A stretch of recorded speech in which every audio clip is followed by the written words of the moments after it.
All right, welcome to Hoops Tonight here at the Volume. Happy Tuesday, everybody. Hope you guys are all having a good start to your week. We are live on AMP.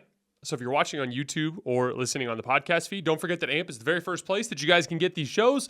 We are continuing our player rankings today with number 9, Jimmy Butler. Been getting a lot of crap about putting Luka at 10. We're going to talk a little bit about that as well. I also am going to give a little bit of a breakdown of why I use specific shooting percentages in specific situations and give a little breakdown of what true shooting percentage means. You guys know the drill. Before we get started, subscribe to the Volume's YouTube channel so you don't miss any more of our videos. Follow me on Twitter at _JasonLT so you guys don't miss any show announcements. And if for whatever reason you miss one of these videos and you can't get back over to YouTube to finish, don't forget you can find them wherever you get your podcasts under Hoops Tonight. All right, let's talk some basketball. So really quick on the Luka stuff. I figured this was going to happen. No matter who I put at number 10, that entire fan base was going to be pissed off. That was just the way this was going to work. Again, I encourage you Luka Doncic fans, you Dallas Mavericks fans, to look at the people above him on this list. Like, Steph won Finals MVP last year. You know, Giannis was considered the best player in the world by most people last year. Jokic won Finals MVP this year. Kevin Durant is Kevin freaking Durant. Everyone else, deep playoff runs. You know, LeBron, Western Conference Finals. Anthony Davis, Western Conference Finals. Tatum, Eastern Conference Finals. Jimmy Butler, 3 wins away from an NBA championship. Joel Embiid just won the league MVP award. So any one of those guys gets put below Luka, and those fan bases are going to be pissed off, which is kind of the nature of these lists, and I get it. I try to tell you guys, like, I view everyone on this list super close, particularly within these tiers, right? I look at 1 through 3 is all kind of really close to each other. I look at 4 through 12 is really close to each other. And I look at 13 through 39 with all my honorable mention guys is really close to each other. To be honest, like, I have Jimmy Butler at 9 today. Still don't know who I'm going to put at number 8. I'm torn between 2 guys, and I've literally gone back and forth on it a million times. And I still don't know. And I'm going to sleep on it one more time, and we'll see how I feel tomorrow. But I see these guys as all super close. Do I think Luka Doncic is capable of outplaying anybody on the higher end of this list? Of course. He's Luka Doncic. I know what he's capable of. But at the end of the day, like, we play the games for a reason. Everything is, if we don't value winning, then everything is theoretical. And basketball is not theoretical. It's a game that you try to win. And so for the purpose of my list, I'm going to give the nod to winning in a lot of these situations. And so with Luka Doncic having missed the playoffs entirely in a field that has 20 of the 30 teams make the NBA playoffs, despite him playing in 65 games or whatever he played in this year, like, I gave him the bottom spot on that list. That's just the way that I did it. I understand where you guys are coming from, but don't take it. The 10th best player in the league in the year 2023 is not the same as the 10th best player in the league in the year 2013. The league is utterly stacked with talent. I have Damian Lillard at 14 in my list, and like, all the guys above him have good cases to be there. That's just the nature of how stacked this league is. I do not dislike Luka Doncic. I tried to give you guys a full breakdown yesterday of all the different things that I feel about him, the things I like, the things that I'm not particularly a fan of. But at the end of the day, I'm certainly aware of how incredibly good he is at basketball. And quite frankly, I expect him to be much higher on the list next year. And you know what? We'll reward him for that when we get to that point. On that note, let's move on with number 9 on our list, Jimmy Butler. Season recap, he played in 64 games this season. That's the most he's played in a single season since 2019.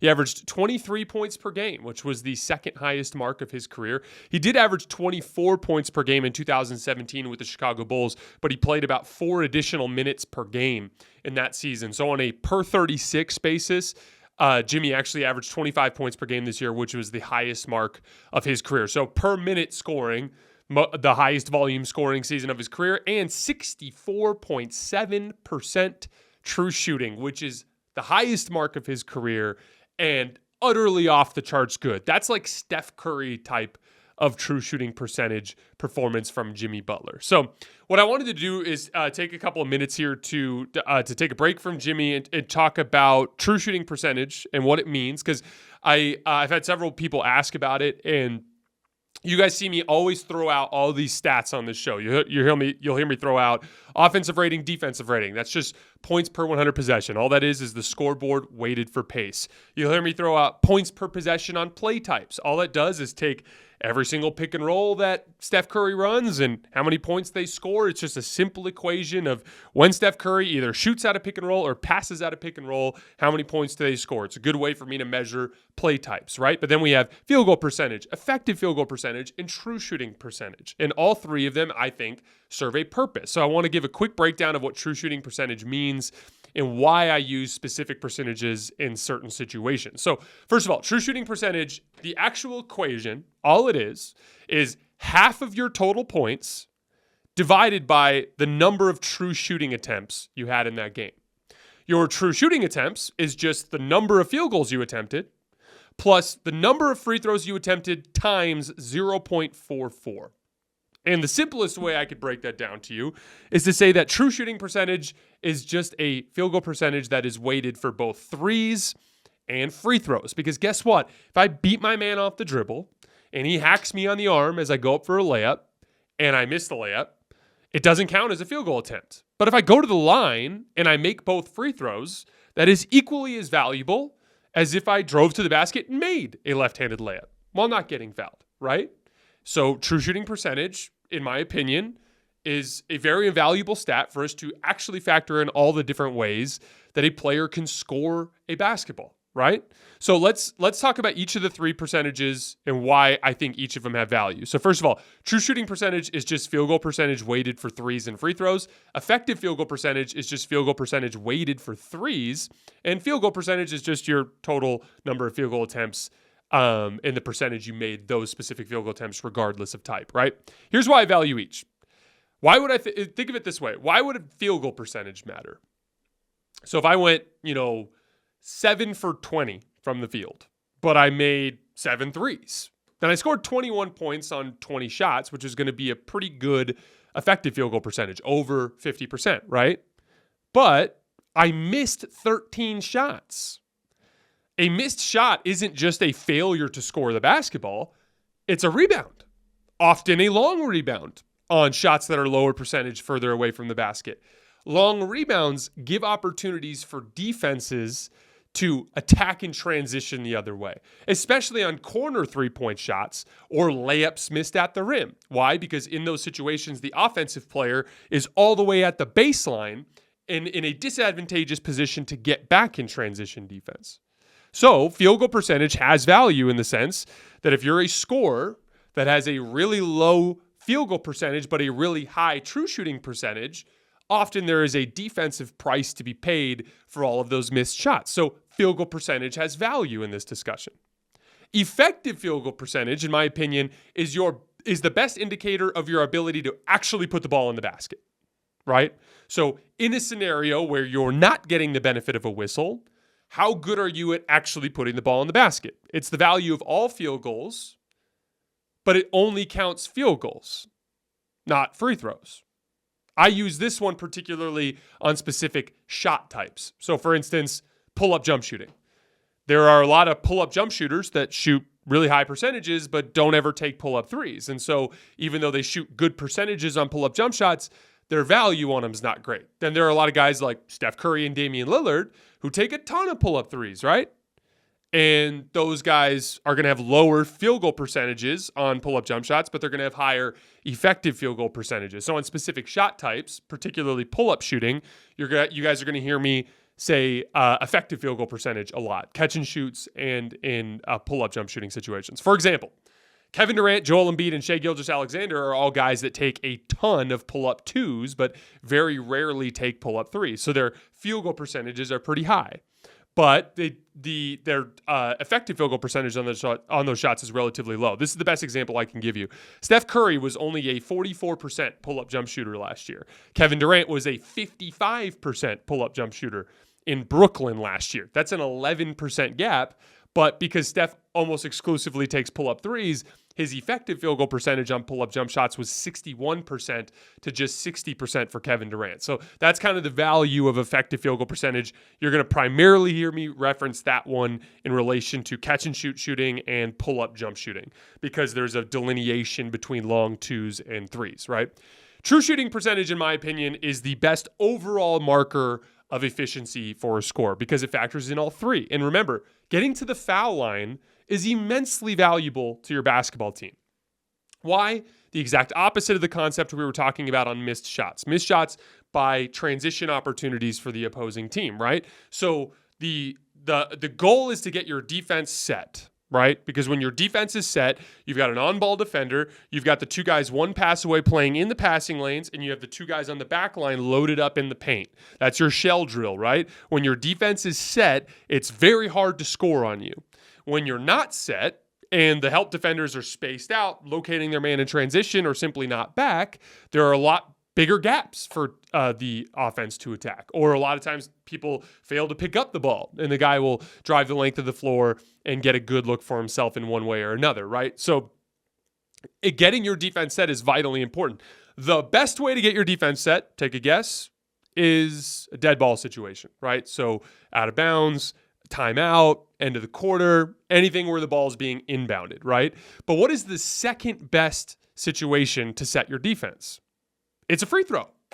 Because in a free throw situation, should you choose to, you could have 4 players back on defense. But even if you have 2 players in offensive rebound position, typically you're going to put either a very gifted offensive rebounder or put your guards up there so they can pick up ball pressure.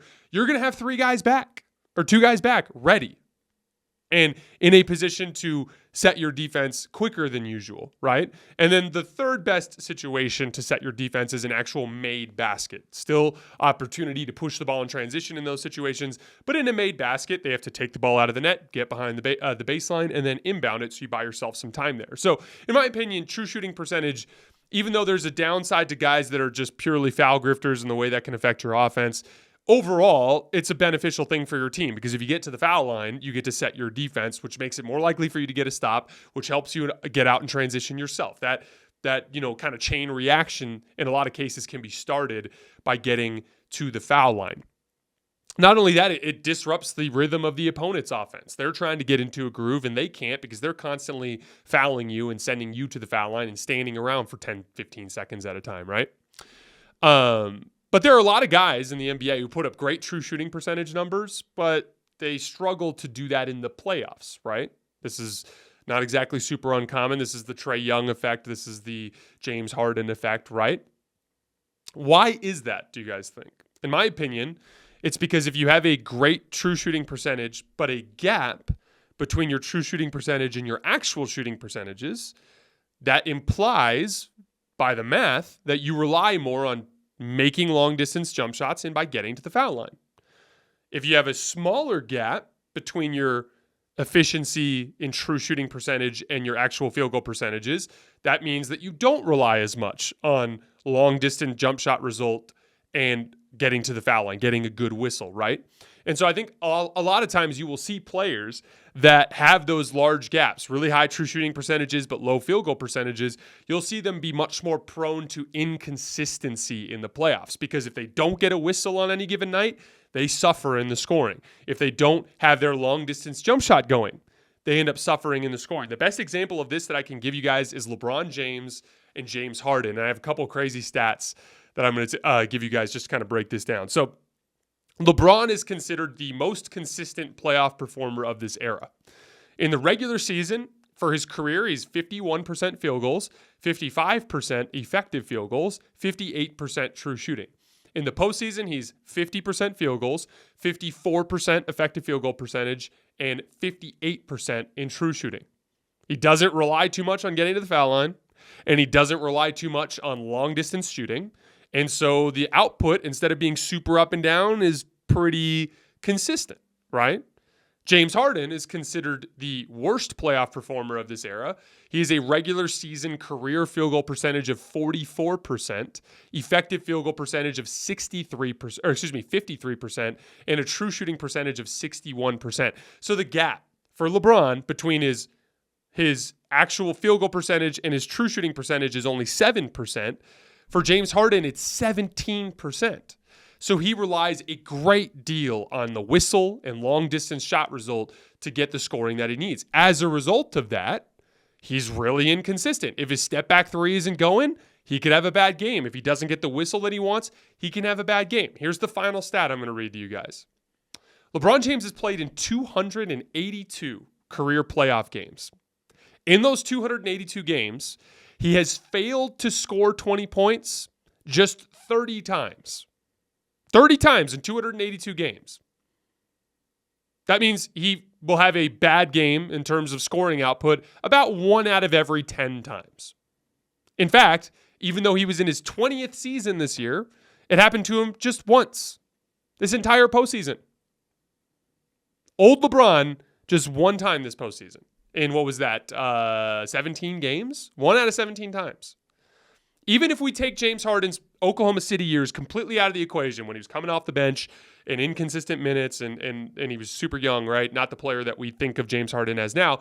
Let's take those games out. Just looking at the Houston years and the Brooklyn years and everything since, right, in the Philly years, he's played in 117 playoff games. James Harden has failed to score 20 points in 31 of those 117 playoff games. More than a fourth of the time. More times than LeBron in about a third as many games. Think about how crazy that is. James Harden, more than a fourth of the time, is going to go out and not score 20 points in a playoff game. Because if his step back three isn't going, and if he's not getting the whistle, that's where you're seeing the gap in the true shooting percentage and the field goal percentage manifest itself in the playoffs in inconsistency of result. And so that's why, again, you're going to see me use them in specific situations, but each one of them has value. True shooting percentage, you're going to see me use that for full seasons, particularly playoff runs and playoff series as well for scorers. And I'm going to be really paying close attention to how that affects you in the postseason. Effective field goal percentage, more on jump shot result, long distance 2s versus 3s, right? So catch and shoots and pull-up shooting situations. Field goal percentage, I'm going to use that mostly on shot types. What's your field goal percentage on hooks? What's your field goal percentage on floaters? What's your field goal percentage at the rim? What's your field goal percentage on specific, a fadeaway jump shot over your right shoulder out of the post? Those are the situations where I find field goal percentage more useful. Also, as a team, field goal percentage is super value. How often as a team do you have an opportunity to set your defense? But they each have specific value in these discussions. Again, it's not an exact science. To quote my friend Mark Titus, basketball is an art, not a science. And so this isn't perfection. Everyone's kind of got a different way of looking at it. I don't think an equation or a stat is ever going to perfectly encapsulate a basketball player, but we do the best we can with the tools we have at our disposal. And hopefully that little rant will help you guys understand how I look at things in the statistical realm for shooting percentages. All right, let's get back to Jimmy Butler. So 64.7% true shooting for a season. That is a truly great number. By far the best mark of his career. Solid shot creation season on a point per possession basis as well. 1.04 points per possession in pick and roll. That's 71st percentile. 1.10 points per ISO on good volume. He actually qualified for our 250 ISO list. So out of the 25 players to run at least 250 ISOs this season, Jimmy Butler ranked 7th in points per possession, above the likes of Luka Doncic, Kawhi Leonard, and Kevin Durant on that list. Also 1.01 points per post-up, which is slightly above average. Shot making was also really good. 56% effective field goal percentage on catch-and-shoot jumpers, although super low volume, kind of similar to Luka. Doesn't take a lot of catch-and-shoot threes, but he is super active in spot-up situations. He likes to drive closeouts. 47% effective field goal percentage on pull-up jump shots, mostly 2s. Ton of mid-range pull-ups. His actual field goal percentage is just 45%, so very small gap there because he's not taking any 3s. 47% on floaters, 56% on hooks, and 62% at the rim. So as a shot maker, he's one of the better guys in the league. Then he had this super interesting playoff run.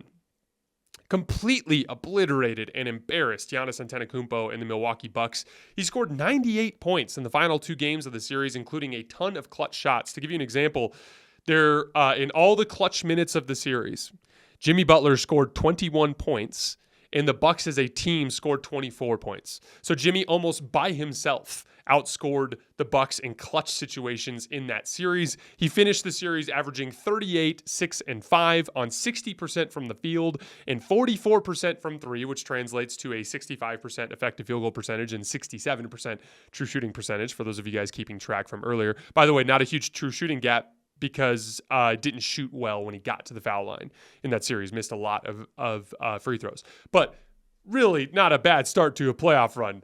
Ridiculous stat line, 2 massive games, almost just completely dominate the series in clutch situations, and you did it to the number 1 overall seed, and you did it to the guy that most people considered the best player in the world at the time. So again, Luka Doncic fans, when you're thinking about who you should put below Luka, just think about the things that the players above him accomplished in this particular season and how they would feel if the roles were reversed. Now, after that series, Jimmy Butler kind of returned back to the normal Jimmy. He's kind of a guy that also relies on a lot of pull-up jump shots and getting to the foul line, and so he has a tendency to miss shots some nights and not get the calls some nights, and that can hurt his scoring. And so you saw that he this year he failed to score 20 in 4 of the final 18 playoff games.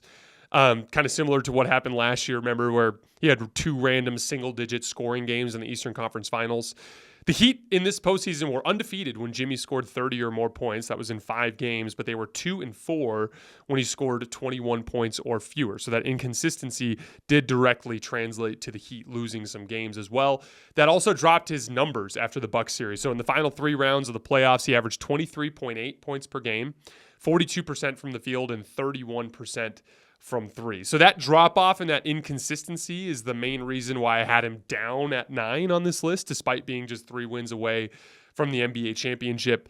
But honestly, as I was staring closely at it, and again, I was just on the fence for almost every single guy in this top 10. I'm still on the fence as we move on day by day, but I just think the guys above Jimmy on this list are better than him right now. And had enough playoff success or winning success during the season to justify having them there for the time being.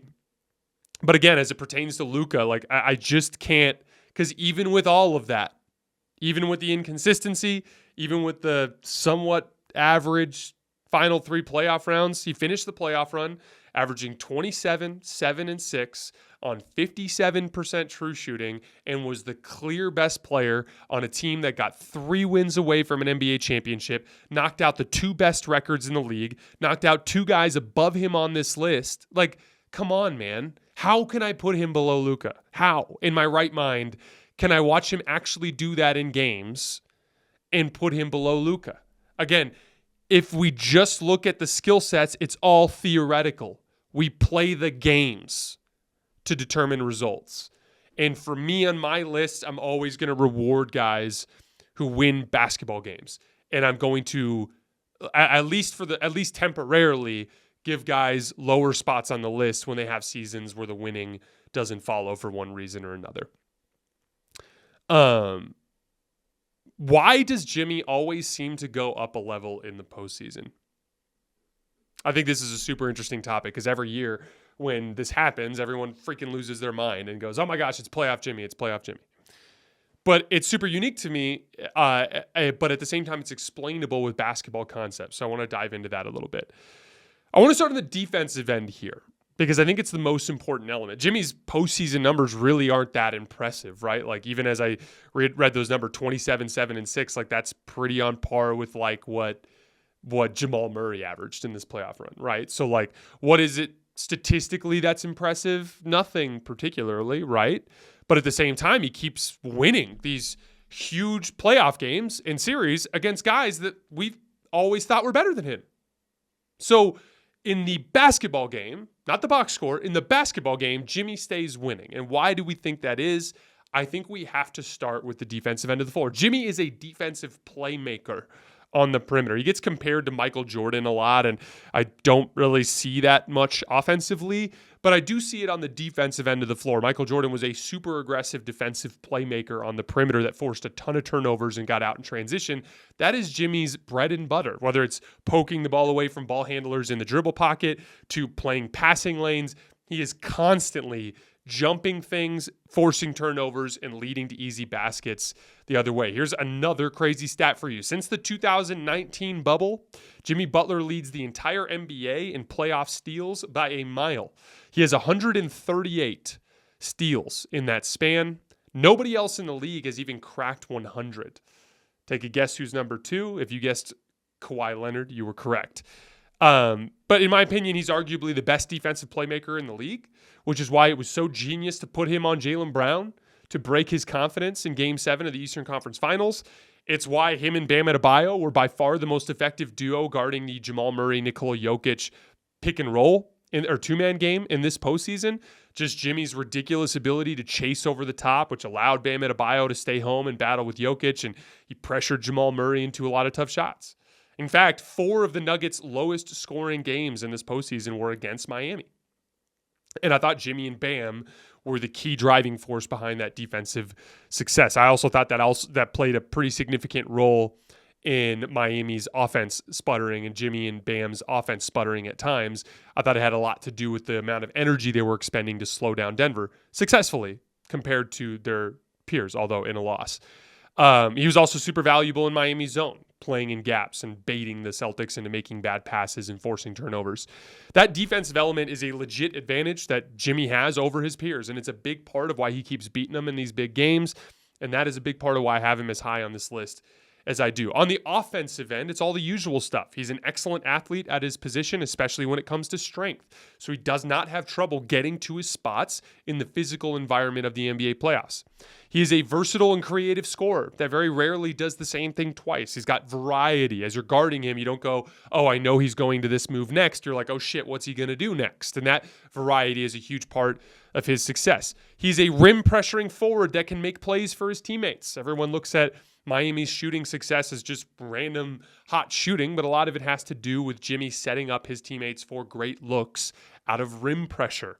He passed out of pick and roll, ISO, or post-up situations to spot up shooters 121 times in this postseason run, and the Heat scored 153 points on those possessions. That is off the charts good. That is 1.26 points per possession. That's worth almost as much as a Michael Porter Jr. catch and shoot 3 when he's open. Like that is ridiculous performance down the roster for the Miami Heat because of the playmaking ability of Jimmy Butler. He's a super active off-ball player. He scored 106 points in this playoff run, either cutting to the basket or spotting up on the perimeter, and he bolsters his numbers with easy baskets in dirty work. He had 80 points in transition during this playoff. He had 31 points just on offensive rebound, putbacks, and fouls in this postseason run. So, at the end of the day, Jimmy is just a winning basketball player. It will never be properly displayed in box score numbers or in the awards that he wins, but it'll be resoundingly displayed in the simple fact that he's always playing in late May and June. He wins basketball games, which is the entire reason why we do this, and that is why I have him as the 9th best basketball player in the world.